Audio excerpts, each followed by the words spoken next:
Hi, welcome back to Knowledge Circuit. This is Harshini.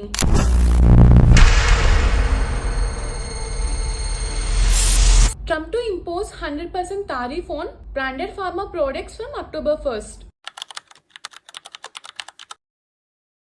Key implications. The move aims to boost domestic drug production and reduce dependence on foreign supply chain. అయితే ఇప్పటికే అమెరికాలో ఉన్న లేదా under construction లో ఉన్న లేదా startup stage లో ఉన్న కంపెనీస్ కి ఎగ్జంప్షన్ ఉంటుంది. ఇంటర్నేషనల్లీ బ్రాండెడ్ గా ఉన్న మెడిసిన్స్ ఎక్స్పోర్ట్ చేసే కంపెనీస్ మీద ఈ డెసిషన్ వల్ల చాలా ఎఫెక్ట్ ఉంటుంది.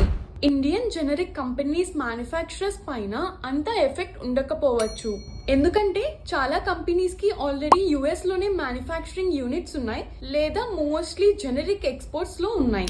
Critics warn that this move can raise drug prices in US and strain health systems and insurers. ఈ చర్యను అమెరికా రీసెంట్ టైమ్స్ లో తీసుకున్న ప్రొటెక్షనిస్ట్ డెసిషన్స్ లో ఒకటిగా భావిస్తున్నారు. This may ripple through global pharmaceutical market. See you in the next video.